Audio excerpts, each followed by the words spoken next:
My salutations to everyone once again. Pranam. Religion in the meta era.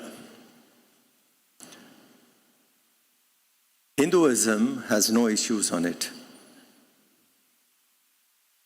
Because we have two beautiful systems which we have practiced, and that's what made Hinduism a relevant religion even today, after being there for few decades, few thousand decades together. Living civilization. That is because we have these two concepts called Shruti and Smriti.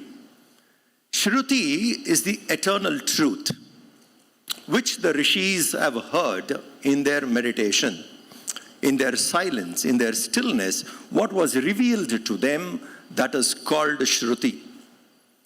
That Hindus retain as it is. But the presentation of the Shruti changes time to time, and that is called Smriti. From time to time, we make changes, how to present that Shruti. So Smriti is progressive, if you see. Shruti is eternal values. Smriti would change time to time. And that's one of the reasons. This adaptability in Hindu culture is what made Hinduism relevant even today. We have stood the test of time, and we are here still. How do we go about? I'll just share two experience. Some time ago, in our youth wing, we celebrated Ganesh Chaturthi during the pandemic time, and it was virtual celebration, and Ganesha has to go and be immersed. So we created a system on the net where each one can desire where they want to immerse Ganesha. It can be in Ganga, it can be in Mansarovar. So the children were fascinated, and they pick up their Ganesha, virtual Ganesha, travel all the way using the Google Maps, etc., and reach a particular location and drop Ganesha there to immerse. And once Ganesha goes in, the line which comes up is form to formless. And now this is a way. The spirit of worshipping form, transcending, and going beyond form is part of Shruti. Smriti is how you use it as virtual reality, technology, anything. So this is the way we have to do. And we have another concept which would be very, very helpful for the coming years particularly. In our temple, we have created an exclusive space for children. Children come to the temple. It's an exclusive space for them where they can touch the Lord, hug the Lord, and speak what you want. And we have a group of people guiding them how to do it. So when the child comes to the temple, there is Ganesha and Vyasa, first segment, where the child goes and prays. The volunteer there tells the child, you go pray to Ganesha. He will remove obstacles in your life. And ask what you want. And also we speak about Vyasa, the Mahabharata. So they get an idea of this epic. And here we tell the child, pray for yourself. First prayer. Then there is a sliding board. The children slide through. Parents are all not allowed. They are outside. This space is only for below 12 years. So the child slides through, goes to Krishna. And there we guide the child about Krishna, a small guided meditation. And we tell the child, now pray for one of your family members. First you prayed for yourself. Now pray for one of your family members. So the child prays. Today I pray for my mother. Tomorrow I pray for my father, grandmother. It goes on. One person. Then they climb up. We have created a small hill. They climb up, and there Lord Muruga is there. Shanmuga, Kartikeya. and he's commander-in-chief of gods. So we tell the children, now pray here for the Indian Army. Pray for them. A 5-year-old, a 7-year-old gets this idea that I must be grateful to the defense forces. Be it Air Force, be it Navy, Army, pray for them. Pick up one person and there will be a guide saying, today it looks like so-and-so's birthday or this family, pray for them. Then they move little ahead. We have Saraswati and Brahma together. And here the child is told, pray for your teachers.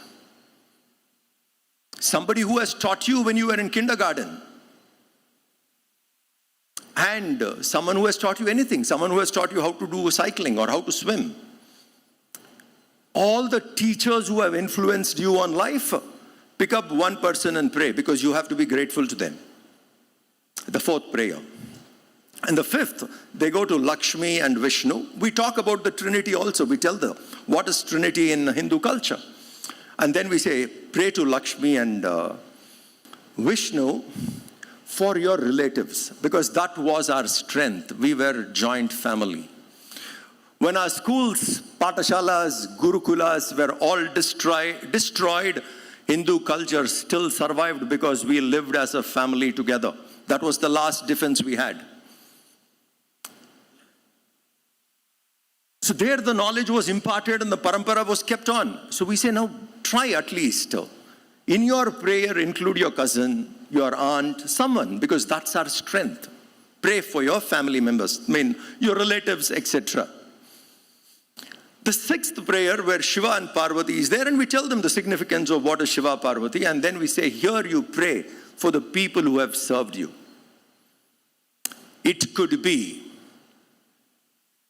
Ayama in your school who takes care of the toilets. It could be the watchman. It could be so many people. It could be the vegetable vendor who comes and offers you the vegetables. Pray for the people from whom you have received services. Sevaks in your life. Pray for them. And the next is Ram Parivar. We explain about Ram, Lakshman, Bharat, Shatrughna, Sita, Hanuman, etc. And Valmiki, Lavakusha, all of them are there in that section. Here we tell them, pray for your friends. And your friends are just not humans. Your friends are also birds and animals, plants and trees. Now, Shruti is Sarvam Kalvidam Brahma. Everything is Brahma. Everything is divine. Smriti is how you break it and tell the children. So we created this system. So we tell the child to bring this value when the child is 3 years, 4 years old, that I must consider this entire planet as one family, but my loka is this such small loka. My uncle, my aunt, you pray. The same concept, which is an abstract statement, for a child to comprehend, pray for the entire universe. How would the child break up? The child's world is small. So the family values, etc., can be retained by bringing in innovation, keeping in mind what would be applicable to that age. Yesterday, after seeing the virtual discussion, I suggest India Foundation can take up next year's Ganesh Chaturthi. What we did was a very ordinary way. But you can use the technology, bring up an app by which a child celebrates Ganesh Chaturthi virtually and can go and immerse somewhere and they can have a route, understand the whole place. It can be done much more with technology. As the technology increases, advances, we must know to use it. In that, Hinduism has no problem combining tradition and technology together. Shruti and Smriti. We'll bring them together, and that's easy. Going further on this discussion, one of the points which we need to talk is family. I told you, when you bring in a child, give them the value that you pray for yourself, for your family, your relatives, to the nation, to the army, it expands. What is Hinduism's stand when it comes to issues like gender in the coming age. What does Hinduism stand? Because this question people keep asking. Gender riots and various things which happens, what does Hindu stand? Remember, this is part of Smriti. It can keep changing time to time. But what is Shruti saying? Shruti says very clearly, don't look at an individual only at the physical level. Hindu stand I'm talking about. Don't look at a person only at the physical level. At the physical level, one can be a man or a woman, male, female. You are far more beyond. Dehatraya, mind and intellect, causal body, Sukshma Sharira, Karana Sharira, all that constitutes. And beyond all that is the Jiva, which has taken a body. So Shruti tells us to look at each one as a Jiva, which has adopted a body for this particular lifetime, this age, this incarnation. Next incarnation, it may change. All of us, particularly the religions from the East, believe in reincarnation. And in reincarnation, the jiva takes different journeys. Sometimes can be human, sometimes can be plants, sometimes can be animals. In human, it can be man, woman, different. So the roles which the rishis have given are for a specific gender in one particular birth, and it can change. So what does Shruti stand on this? Shruti stand is transcend. You have a body. What is the purpose of your birth? Your purpose of your birth is you have come here to attain the highest. Dharma, Artha, Kama, Moksha. Go through it, transcend the body. Don't just identify with the gender. This is Shruti. So much fuss is made in identification only with a gender. The Rishi's knowledge is very simple. That's only a tool. That's only a body. You are far more beyond. Take a stand. Look at the body and go beyond. So it's beautiful actually when Hastamalaka, one of the foremost disciples of Adi Shankara, when he met Adi Shankara, interesting conversation. And the people who were living around Hastamalaka, they thought Hastamalaka was a duffer, a quiet person who never spoke to anybody, was not even talking, was by himself, living in his own world. And they really thought he was challenged, probably retarded or something. Shankara looked at him and said, delight me with your answers. Who are you and from where have you come? Kim namate kuta agatosi. Who are you and from where have you come? People around said, Maharaj, he can't speak. He's been dumb all the life. Shankara smiled. And Hastamalaka looks at him and smiles. And first time Hastamalaka speaks. Naham manushye nachadeva yakshaha. Na brahmana kshatriya vaishya shudra. Na brahmachari na grihi na vanastaha. Bhikshur na chaham nija bodha rupaha. What does that mean? Naham manushya. Nacha deva yakshaha. I'm not a human being, nor a deva, nor a yaksha. Na brahmana, kshatriya, vaishya, shudra. I don't belong to these four castes also. Nor the varnas, brahmachari, grahastha, vanastaha. I don't belong to that too. I am pure consciousness. Shruti looks at us, no matter what body we have, as pure consciousness. The jiva is that no matter what body we take, we exhaust those tendencies, walk through the path of dharma, artha, kama, moksha, and reach the higher. This is a permanent solution. Duties may differ, age to age, time to time, but goal of life cannot differ. So in gender conflict, generally what people have is different duties, etc. They become much more easy if our vision becomes a goal of life. I have taken this particular body to get there, to evolve. And the Shruti tells clearly, The goal of life is to reach divine.